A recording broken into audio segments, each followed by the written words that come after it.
Jika kamu seorang pecundang, aku punya kabar baik untukmu. Karena kamu bisa menjadi seorang demonstran bayaran. Seorang demonstran bayaran, kudengar kamu bertanya. Ya, kamu tidak perlu lagi punya bulu ketiak berwarna pink secara gratis. Kamu bisa memanfaatkan kenyataan bahwa kamu terlihat seperti orang bodoh yang cengeng untuk turun ke jalan dan menciptakan kekacauan serta kerusuhan di kotamu. Dan seseorang mungkin benar-benar akan membayarmu gaji. Ya, benar. Ini kenyataan. Kamu lihat, kita sudah melihat semua protes ini. Di kiri, kanan, dan tengah. Dengan semua nilai yang sangat anti-demokrasi didorong. Dan kita bertanya-tanya pada diri sendiri. Wow, begitu banyak orang merasa seperti ini. Tidak juga. Begitu banyak orang dibayar untuk merasa seperti ini. Dan dibayar untuk membuat keributan tentang hal ini. Dan tidak ada yang lebih baik dalam mengungkap hal ini selain jurnalis muda bernama Nate Friedman, yang benar-benar luar biasa. Jika kamu belum menonton konten Nate Friedman, apa yang kamu lakukan? Coba cek sekarang juga. Tapi Nate adalah orang yang benar-benar hebat dalam mengidentifikasi demonstran bayaran dan berusaha mengungkap hal itu. Kegaduhan yang kita lihat ini dikoordinasikan oleh orang-orang seperti George Soros. Oleh entitas-entitas mengerikan ini yang benar-benar hanya punya satu agenda, yaitu menciptakan kekacauan dan kehancuran di Amerika Serikat. Sekarang, kita sudah mendengar fakta bahwa SPLC, organisasi-organisasi yang sangat sayap kiri seperti ini, sebenarnya telah mendanai protes-protes sayap kanan ekstrim untuk menciptakan pandangan bahwa Amerika dipenuhi oleh orang-orang sayap kanan yang sangat kejam, ekstremis, dan penuh kekerasan. Bahkan, saat ini ada bukti nyata bahwa organisasi sayap kiri mendanai pakaian KKK yang dikenakan dalam protes ini. Konyol sekali. Tapi itu bukan yang akan kita bahas di sini. Kita di sini untuk membahas Nate Friedman melakukan apa yang paling dia kuasai. Membongkar satu lagi demonstran bayaran. Kalian pasti akan suka ini, karena siapa yang tidak suka? Selamat datang di Pushback, aku adalah... Mari kita dengarkan. Kalian pasti sudah tahu caranya sekarang. Aku Meira Kay, pembawa acara kalian. Kita sudah melawan balik. Kita sudah cukup. Kami ingin menunjukkan kepada dunia apa yang sebenarnya sedang terjadi. Jadi, selamat datang. Sekarang kamu adalah bagian dari keluarga kami. Cukup tekan tombol subscribe. Dukung video ini. Lakukan apa yang kamu bisa. Like, komentar. Aku membaca semuanya. Dan aku benar-benar menghargai kehadiran kalian semua di sini. Jadi, kalian siap untuk Nate Friedman? Aku siap. Apakah kamu ingin melihat visa diberikan kepada warga Palestina untuk datang ke Amerika? Kamu seorang propagandis dan penipu, dan fakta-faktamu salah. Semua omong kosong yang kamu katakan di videomu. Itu setengah sawah. Oke, katakan apa yang salah. Tunggu. Tunggu. Sebelum kita masuk ke perdebatan ini, bisakah kamu lihat dulu? Lihat pria ini, betapa bangganya dia. Dia seperti, aku tidak tahu bagaimana harus merespons orang ini. Jadi, syukurlah pria ini datang dan punya kepercayaan diri untuk benar-benar mengatakan sesuatu. Aku bodoh, mungkin aku bodoh yang dibayar, tapi aku memang bodoh. Jadi, seseorang datang untuk menyelamatkanku. Iya, dia agak mirip dengan Sid dari Ice Age. Kamu pasti tahu maksudku. Pokoknya, mari kita lihat apa yang terjadi selanjutnya. Kamu benar-benar blank. Itu setengah salah. Oke, kasih tahu aku apa yang salah. Aku akan kembali. Aku akan kembali. Kenapa kamu pikir itu aksi hebat? Kamu baru saja menghentikan percakapan yang menyenangkan yang sedang terjadi. Aku hanya ingin bilang kamu sangat tidak jujur. Oke, terima kasih banyak. Kamu mau lanjutkan percakapan kita? Kamu mencoba untuk menampilkan. Kamu membuat video-video ini mencoba menggambarkan aksi-aksi ribuan dan puluhan ribu orang ini seolah-olah mereka semua, kamu tahu mereka semua seperti demonstran bayaran atau apalah. Aku kasih tahu sesuatu ya. Ya, kamu bisa mendengarnya. Aku punya sedikit wawasan yang mungkin menarik untukmu. Aku punya firasat. Meskipun aku belum melihat video ini, bahwa pria ini mungkin sebenarnya adalah seorang demonstran bayaran. Bagaimana aku tahu itu? Kenapa aku curiga begitu? Ya, karena dia mati-matian berusaha menjelaskan kenapa semua orang ini ada di sini. Ada 1.000 orang. Mereka bukan demonstran bayaran. Mari kita lihat apa yang terjadi selanjutnya. Tidak pernah membuktikan, memperbaiki. Kamu belum pernah membuktikan bahwa aku sudah membuktikannya. Nih ya, aku sudah. Dan aku hanya ingin kamu tahu. Dunia tahu. Dunia melihat apa yang dilakukan Israel. Kami di sini. Bukan hanya hari ini, tetapi puluhan ribu orang, jutaan orang yang berbaris di seluruh dunia ada di sini. Karena kami melihat apa yang dilakukan Israel. Tapi kami melihat. Kamu benar. Lanjutkan, teruskan. Kamu tahu kan, aku pernah bilang kalau kamu benar-benar bodoh, sebaiknya kamu jadi demonstran bayaran. Apalagi kalau kamu sangat buruk dalam berargumen yang tidak nyambung, atau kamu sangat pandai membuat papan tanda yang tidak masuk akal. Pokoknya, aku rasa kita sudah cukup membuktikan maksud kita di sini. Sekali lagi, kita akan lihat apakah Nate benar-benar bilang kalau orang ini dibayar. Tapi dia bahkan tidak bisa merangkai kalimat. Seluruhnya. Bisa lihat. Tidak, dia tidak punya masalah. Dia hanya tidak punya cukup sel otak dan kemampuan untuk benar-benar membentuk pernyataan yang koheren karena dia sendiri tidak tahu apa yang dia yakini. Dia hanya suka. Diagram lingkaran, ini. Ini, keluarkan saja. Itu adalah negara etnostat yang melakukan genosida.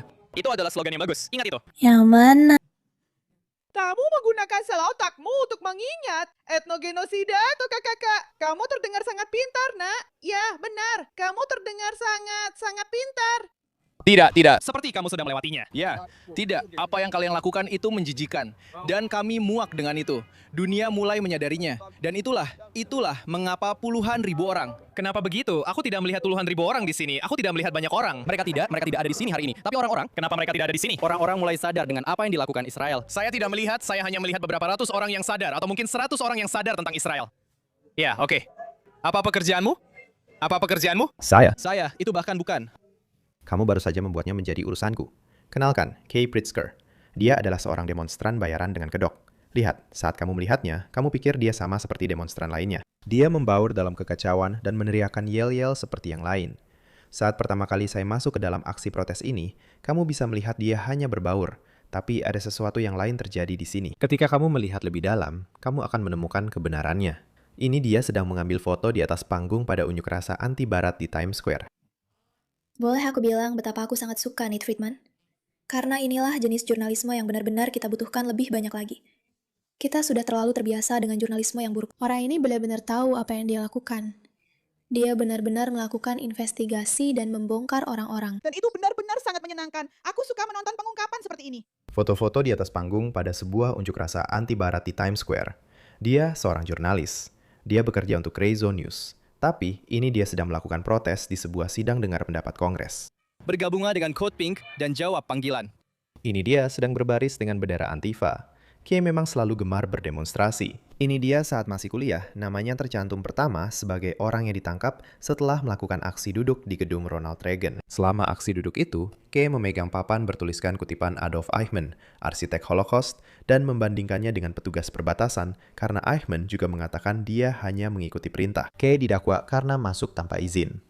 Ini Kay lagi, berpura-pura menjadi petugas keamanan di luar kedutaan Venezuela. Temannya mengatakan dia telah bertindak sebagai petugas keamanan di luar kedutaan sepanjang hari, setiap hari selama seminggu terakhir. Sebelum bekerja di Grayzone, Kay bekerja sebagai produser di RT America, saluran propaganda yang didanai pemerintah Rusia.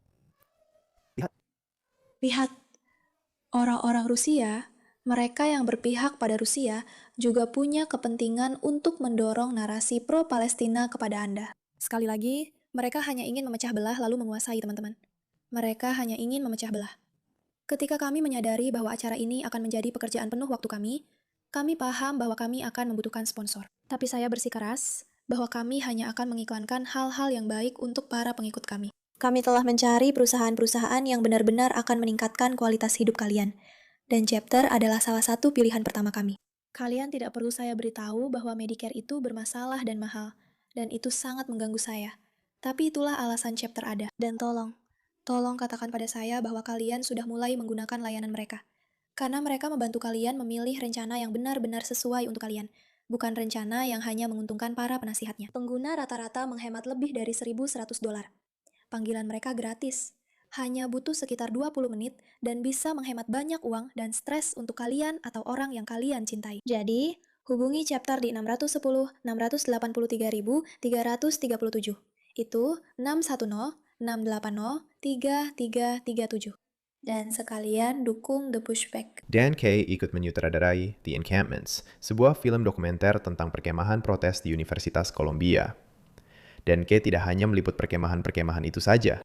Dia tinggal bersama mereka selama 12 hari, dan begini cara dia membicarakan film itu. Itu adalah gambaran tentang sebuah universitas yang menangkap mahasiswanya sendiri, memanggil polisi untuk mahasiswanya sendiri, dan membawa mereka pergi dengan mobil tahanan. Dia membuatnya seolah-olah para mahasiswa ini ditangkap tanpa alasan lain selain karena melakukan protes. Dia dengan sengaja tidak menyebutkan bagaimana ratusan demonstran bertopeng merusak dan menduduki asrama serta perpustakaan, dan bahwa mereka berasal dari People's Forum, inkubator para demonstran, yang didanai miliarder Marxis PKT Neville Roy Singham hingga $20 juta, yang sekarang sudah kamu ketahui dengan sangat baik.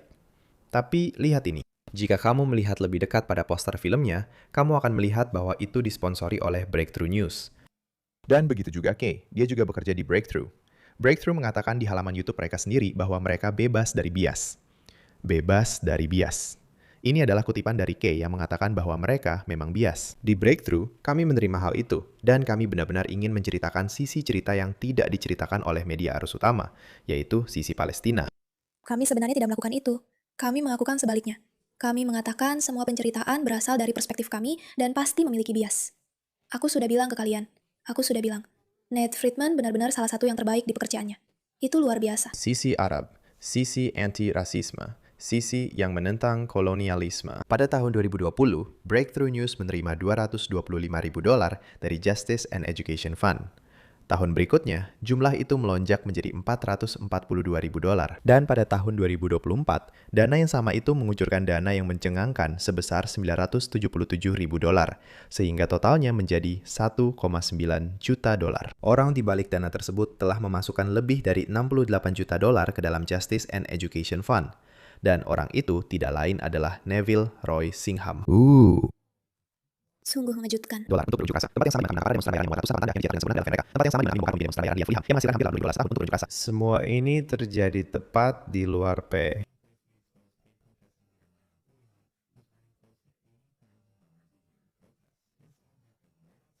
Aku sudah bilang, kalau kamu bodoh, kamu harus ikut demo karena kamu akan dapat banyak uang. Dan kamu bisa jadi bodoh. Itu seperti kombinasi yang sempurna. People's Forum di 320 West 37th Street. Dan kau tahu apalagi yang kebetulan juga berada di 320 West 37th Street. Katakan pada kami, Nate. Katakan pada kami. Singham sedang mengucurkan jutaan dolar ke dalam cabang propaganda anti-Amerika untuk PKT di bawah atap yang sama dengan kantor yang membayar orang untuk berunjuk rasa. Maksud saya, lihat betapa sederhana tapi efektifnya ini. Ketika Kay tidak sedang berunjuk rasa di luar sana, dia kembali ke studio membuat video seperti ini. Jika Anda masih membutuhkan bukti bahwa pemerintah Amerika Serikat tidak peduli pada kemanusiaan, Tiongkok baru saja menyembuhkan diabetes tipe 2 untuk pertama kalinya. Dan pemerintah Amerika Serikat sedang berusaha mengesahkan undang-undang yang akan mencegah ilmuwan Amerika Serikat bekerja sama dengan perusahaan farmasi Tiongkok. Mereka sangat ahli dalam hal ini. Mereka sangat pandai menemukan topik pembicaraan yang membuat orang berpikir, lalu memberikan jawaban tanpa konteks yang sebenarnya. Sehingga orang-orang jadi berpikir, ya ampun, mereka benar-benar buruk. Tapi sebenarnya, bukan itu persoalannya. Tentu saja, apa yang dia katakan itu tidak benar. Tapi kamu tahu siapa lagi yang terlibat dengan Justice and Education Fund milik Singham? David Chung dan Manolo De Santos. David sudah kita ungkap bahwa dia dibayar hampir $80.000 per tahun untuk melakukan protes. Bro, Mereka membayarmu $80.000 setahun untuk protes. Apa itu salah? Apa itu salah? Katakan padaku kalau itu salah. tidak ada komentar. Dan co-direktur Manolo De Santos yang berdiri tepat di sebelah Kay di sini dan tercatat menerima $0 dari People's Forum. Dia dibayar dari tempat lain. Dan ini dia, $90.000 per tahun dari Justice and Education Fund, dana. Justice and Education Fund tidak lain hanyalah cara lain bagi Singham untuk membayar para demonstran agar menghancurkan Barat dari dalam. Jika Anda ingin tahu apa yang dibayar kepada orang-orang yang sudah sering muncul ini untuk mereka katakan, mereka berkumpul dalam sebuah konferensi di distrik Rashida Tlaib setahun sekali untuk melontarkan hal-hal seperti ini. Kita semua tahu siapa mereka. Apakah mereka berada di Israel, di Tel Aviv, di Washington, di Jerman, di Eropa. Kita semua tahu mereka. Kita semua tahu mereka. Mereka harus dipenjara, mereka harus disingkirkan, mereka harus dinetralkan. Kita harus menghancurkan gagasan tentang Amerika di kepala kita, di kepala tetangga kita, di kepala rekan-rekan kita, dan di kepala semua orang. Saya ingin mengatakan kepada mereka semua, kepada setiap pendukung genosida, lihat orang-orang di ruangan ini, kami tidak akan pergi kemana-mana. Jika Anda mencari konferensi itu, yang disebut Konferensi Rakyat untuk Palestina 2025, jika Anda memasukkannya ke YouTube, hal pertama yang muncul adalah video dari berita Breakthrough. Faktanya, mereka satu-satunya yang menyiarkan pidato-pidato itu secara penuh. Lihat apa yang terjadi di sini. Berita Breakthrough pada dasarnya adalah cabang dari media negara Partai Komunis Tiongkok. Dan coba tebak, siapa lagi yang mendanai berita Breakthrough? Saya yakin Anda bisa menebaknya. Progress Unity Fund, yang didanai oleh Tides Foundation, yang didanai oleh Soros. Soros dan Singham mendanai jurnalis palsu untuk menebar perpecahan di Barat. Sekarang, bagaimana berita Breakthrough terbentuk? Berita Breakthrough didirikan oleh Ben Becker dan Eugenie Perrier. Keduanya adalah anggota pendiri Partai Sosialisme dan Pembebasan, atau PSL, yang sekali lagi, kalian sudah cukup mengenalnya. Operasi ini juga merupakan urusan keluarga, dan saya tidak hanya berbicara tentang George dan putranya, Alex. Ben Becker, salah satu pendiri PSL, adalah putra Brian Becker. Brian Becker yang sama yang mengajar kelas sosialisme di People's Forum. Bisakah kita sejenak menghargai betapa jeniusnya Nate Friedman karena berhasil mengumpulkan semua ini, menyatukannya, dan mengikuti semua poin pembicaraan ini? Tapi begini, apa yang kalian lihat di sini? Dan kalian sebaiknya menonton sisa videonya di YouTube Nate karena kalian harus mendukung dan mengikuti dia. Karena sekali lagi, dia sangat cerdas. Hal yang sedang kalian lihat di sini adalah lupakan saja para demonstran yang dibayar dan sebagainya. Lupakan semua itu. Lihat berapa banyak entitas berbeda dengan berbagai cara, semuanya ada untuk mencari cara menyalurkan uang demi menghancurkan Amerika. Ini bukan seperti teori konspirasi. Ini bukan sesuatu yang bisa kita lihat lalu berpikir, mungkin saja. Tidak. Memang sengaja dirancang seperti ini. Kehancuran yang kamu lihat itu bukan terjadi secara kebetulan. Ini terjadi karena jutaan, bahkan miliaran dolar dialirkan melalui berbagai cara. Melalui media, melalui protes, melalui konferensi, untuk menciptakan kekacauan dan kehancuran ini. Dan itulah yang kita lihat pada akhirnya. Dan semua entitas individu ini, yang satu dibayar dari sini, dari sana, dan dari situ, seluruh jaringan yang rumit itu, semuanya adalah jaringan yang dirancang untuk menghancurkan Amerika oleh orang-orang dengan ideologi gila seperti Soros, seperti Seth Singham, seperti yang dia katakan. Dan itu adalah sesuatu yang harus mulai kita terima pada titik ini. Ini tidak terjadi tanpa alasan yang jelas. Bukan karena orang-orang sangat anti, hanya saja mereka dimanipulasi setiap hari. Sekarang, setiap orang punya kewajiban untuk tidak lagi dimanipulasi.